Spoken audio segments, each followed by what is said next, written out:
Hello, my name is Ashley Scher. I'm the founder and CEO of Share Love Fund. Today we are going to explore chapter 2, verse 34 of the Bhagavad Gita. Chapter 2, verse 34 reads as follows. People will continually recall your shame, and for one who has been honored, dishonor is worse than death. So, what will they think of you? Krishna is basically trying to say. All these days, people were talking about your greatness, about Arjuna. Don't you know that? Don't get into the shame. So Krishna is trying to motivate Arjuna, who is probably terrified and sick to his stomach over the fact that he has to fight his cousins in this epic battle.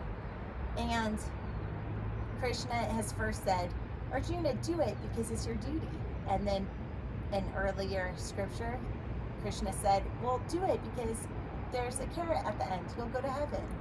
And then later, just to still motivate the despondent Arjuna, Krishna says, okay, well, do it because it's a sin not to do your duty. And that's sort of like the stick argument. And in this verse of scripture, Krishna is sort of like beating out or belaboring that stick argument. Like, you're going to have so much shame.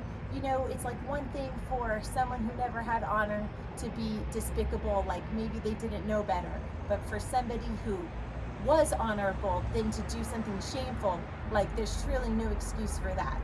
And I think that that's really true. And we can apply this in modern life. You know, when someone who lives in poverty steals bread, you know, they're just trying to feed their family. But when someone like Madoff, for example, who's extraordinarily rich and smart, steals, like there's no reason for that. So I do think that, you know, sometimes when you are given gifts, those gifts you've been given is, like I always say, with great privilege comes responsibility.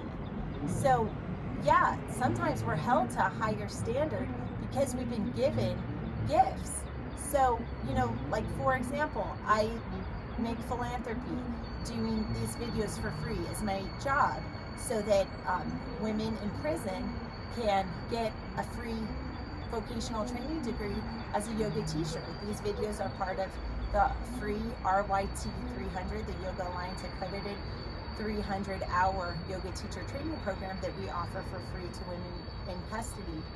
And the thing is like, I have a certain skill set, so to not share it when I have the time and I don't need an income producing job, you know, is wasteful. So I think that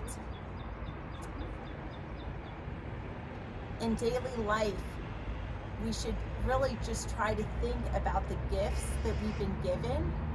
And, you know, if you're struggling, then that's not a good time to give back. That's a time to focus on yourself and try to get yourself to a position of stability. And when you're in a place of abundance, then that's a time to share your gifts because it also helps you. There's salvation and service to others. It feels really good to help others. So we can think of this this scripture, 2.34, of when you have been lucky enough to receive honors, then with privilege comes responsibility. And I invite you to explore this opportunity of, you know, how can you take the honors that have been given to you and share them with others. May the light in me be the light in you. Have a blessed day. Namaste.